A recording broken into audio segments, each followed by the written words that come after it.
All right, welcome back to the party.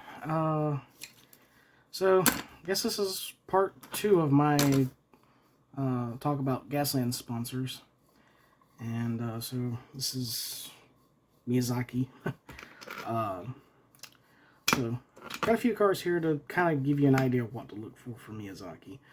Um, all of these are, of course, JDM cars, but Miyazaki doesn't need to be just Japanese cars.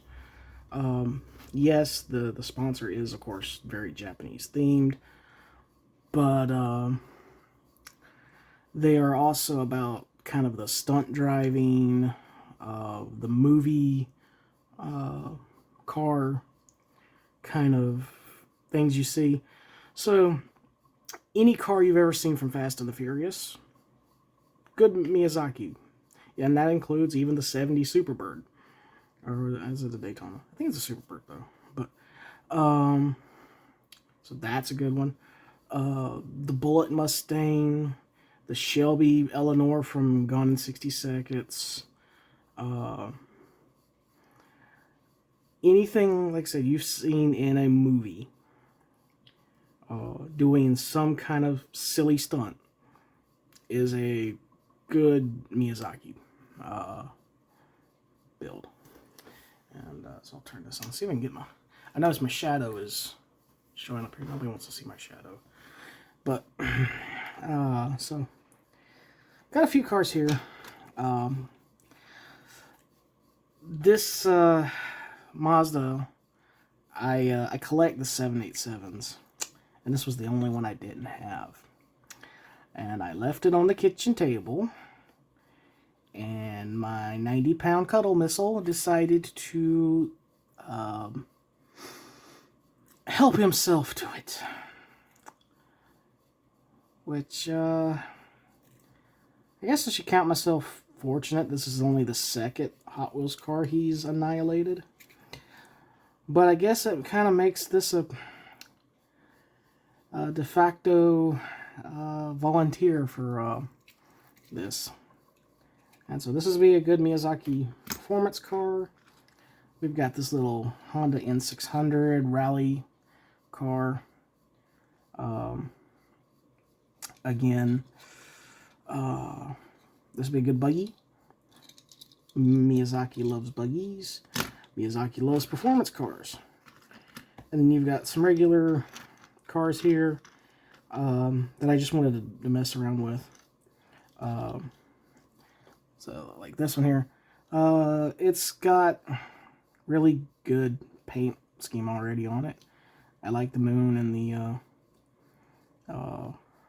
little cherry blossoms. So I'm going to keep those. And what I'm going to do is I'm going to remove the little Hot Wheels tampos with a little bit of rubbing alcohol. I'm going to do the same with this one. I'm just going to remove the MBX logos here real carefully.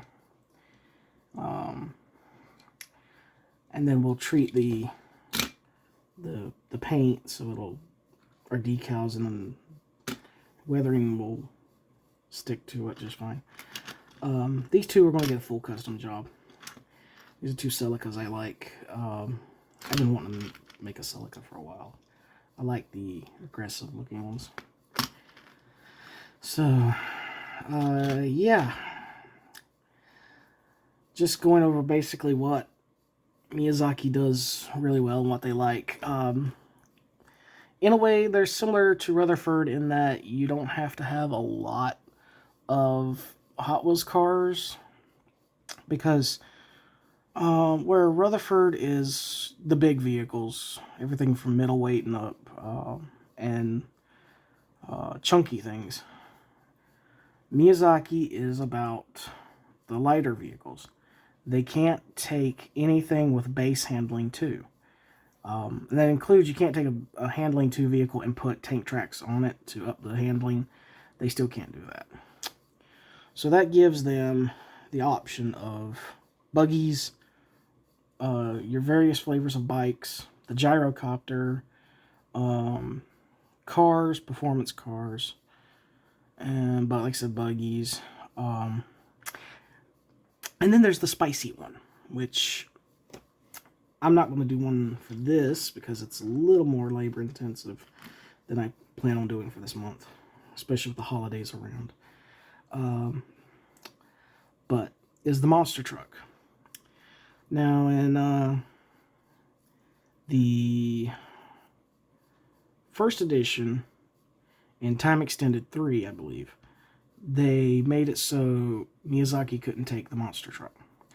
But in Gaslands Refueled, they've got the monster truck back.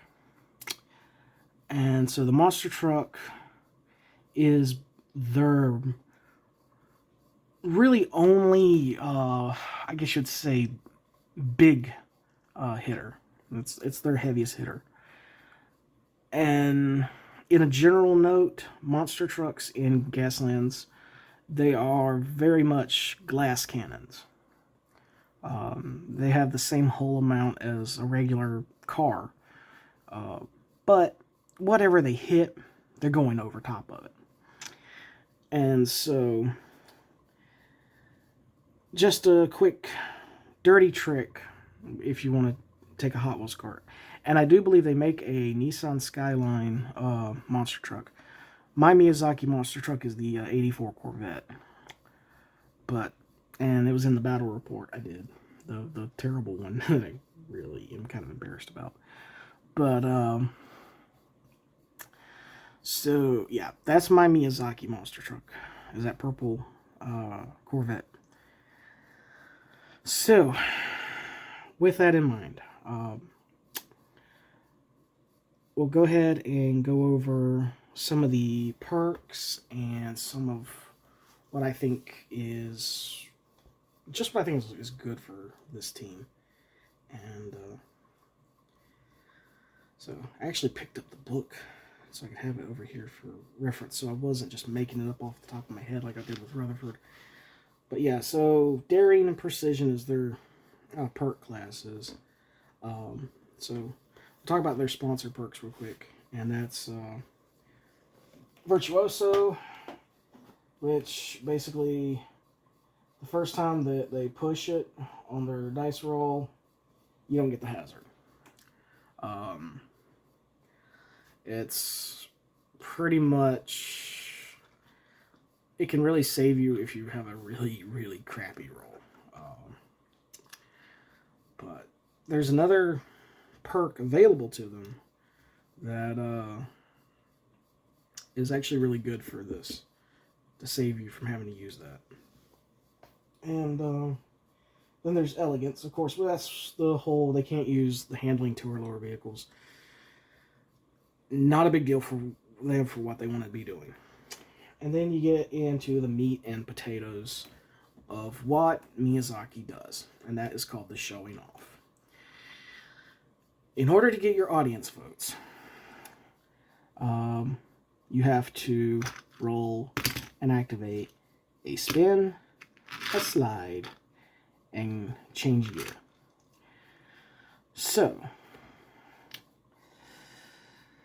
that is at least 3 hazards on a dice roll just to get an audience vote. So, you're gonna have to get acquainted to having some hazards on your vehicles, and if you're gonna get your audience votes. Now, the fun part is you've got some tricks to kind of get around that.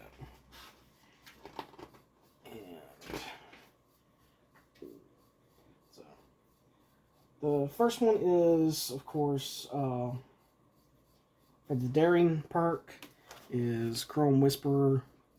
That just lets you push it any number of times you want. And each time you gain a hazard. That can become a trap if you roll bad. Pick up the dice, use Virtuoso, push it, still bad, push it again, gain a hazard. You can see how it can snowball. But then there's Slippery. And Slippery is when a vehicle making a smash attack targeting this vehicle they suffer a penalty of -2 attack dice. There's another perk in here that is called Fender Kiss. Fender Kiss is -2 dice for both sides. So, again, we want to talk about the monster truck. Monster truck and slippery. So, you smash whatever you want to smash with your Miyazaki monster truck. And anything trying to smash it back is going to lose 2 attack dice.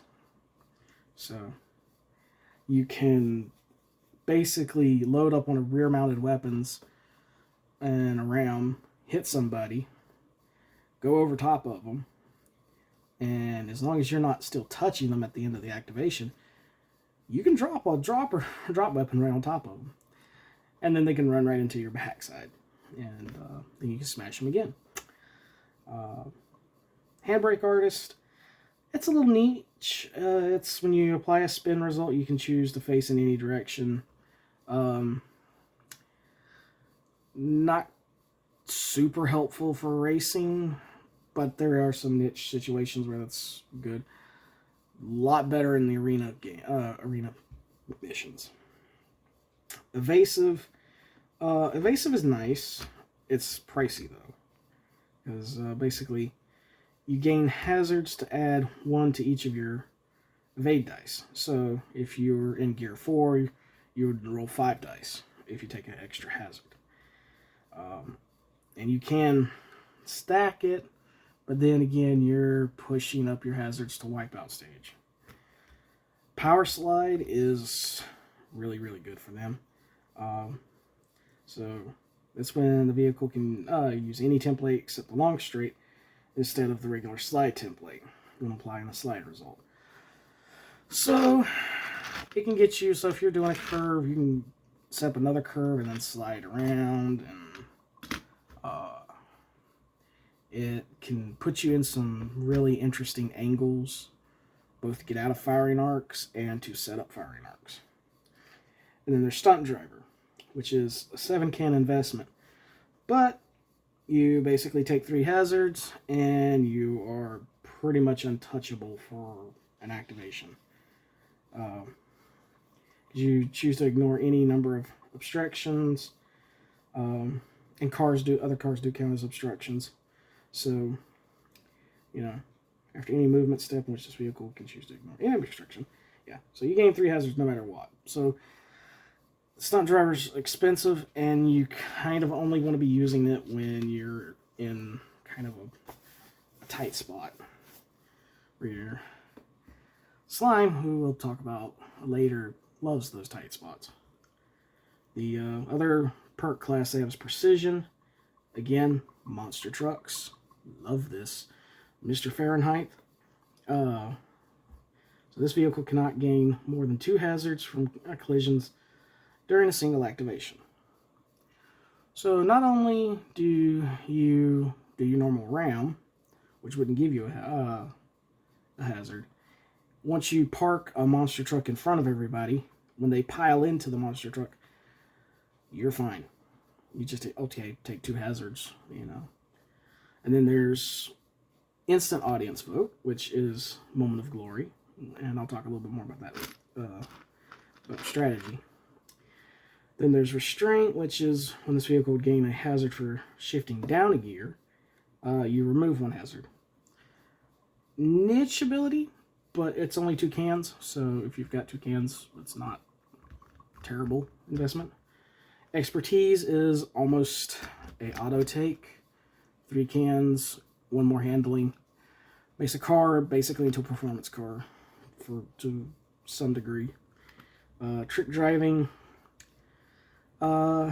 It's more useful for Idris, but still, you know, more flexibility for your picking your templates for your maneuvering. And then there's Easy Rider, which vehicle can discard 1 rolled skid dice result before applying the results. So,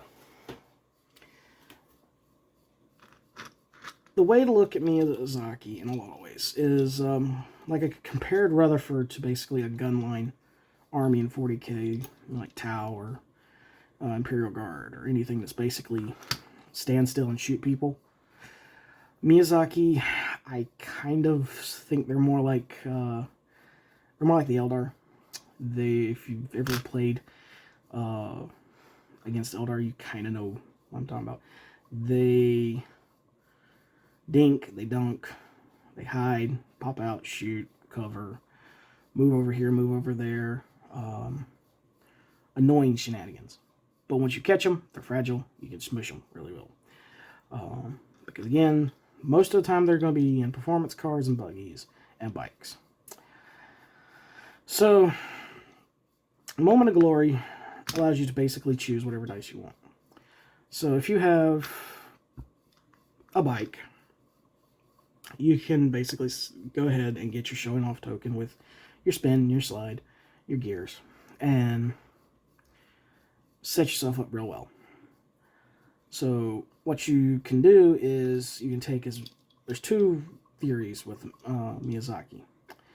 You get audience votes once every vehicle has a showing off token.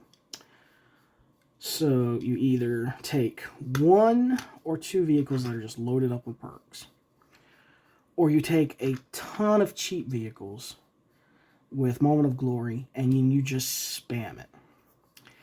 So if you've got like 5 bikes on the table, all with Moment of Glory, you can basically start the game within the first turn with,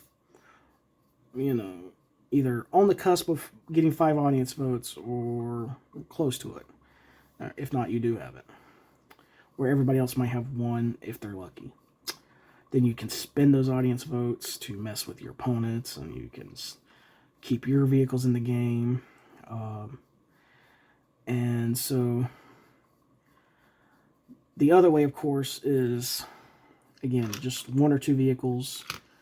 You want to have like this car and this one, with Moment of Glory.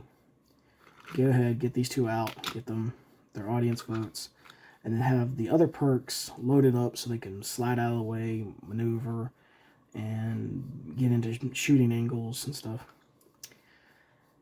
And so that is kind of the overarching strategies. You're either going a few expensive, fragile things, or you're going lots of cheap, fragile things. I don't really recommend doing more than 4 vehicles if you're not doing the cheap, cheesy things. I also recommend the monster truck, because it is a lot of fun. And then, of course, performance cars are great, buggies are great. I mean, you can't go wrong. So, yeah, you're basically